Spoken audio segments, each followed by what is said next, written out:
Good morning, everybody. I had a person comment on one of my posts recently, and then I responded. And then they're like, all right, I'm going to follow you. I'm going to see if you're really capable of turning your life around. I'm undecided right now, but I'll give you a chance.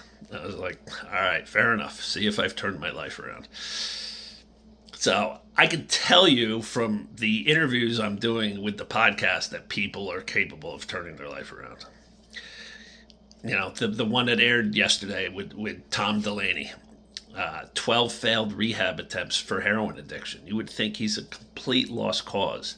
And yet, he finally surrendered and finally took his life in a new direction. 12 failed rehabs.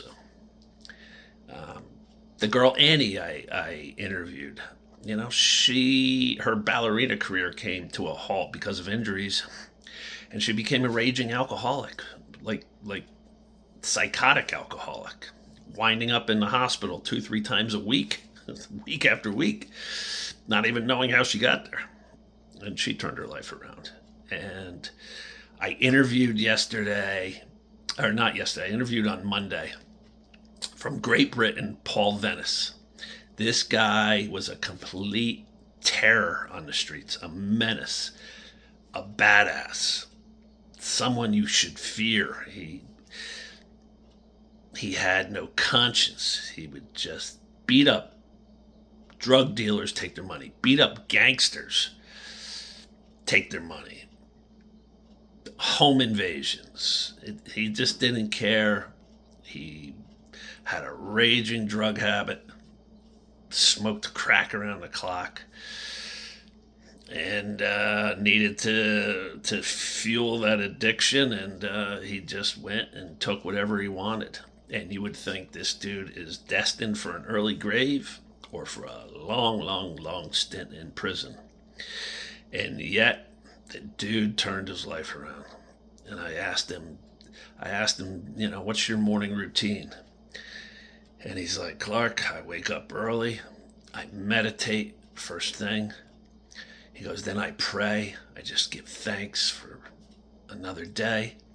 He goes, and then I sit and I write out a gratitude list, 10 things every morning, and I read it back to myself. And I'm like, hold on. The guy who's terrorizing the streets of Great Britain is waking up, meditating, praying, and doing a gratitude list. I go, are you serious? He's like, my brother, that's how it is now. I'm like, wow. And the guy who introduced him to God was a complete psychopath. The only person in Paul's life that made Paul hesitate about taking action against someone. The guy pulled out a 9-inch kitchen knife and said, you take another step and I will plunge this into your neck and kill you. And Paul looked in his eyes and said it was like looking into the devil's eyes. He goes, and he made me hesitate. And that guy is the one who introduced Paul to God. Pretty amazing stuff.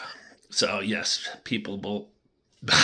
This is my third video because I keep saying peopleable. People are capable. Damn. We're leaving this in though.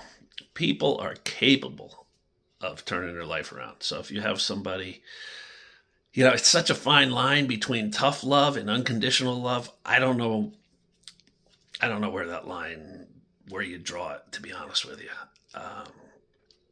It is a really fine line. That's for you to decide, but I'm just telling you, people are capable of turning their life around. So have a great day. Peace.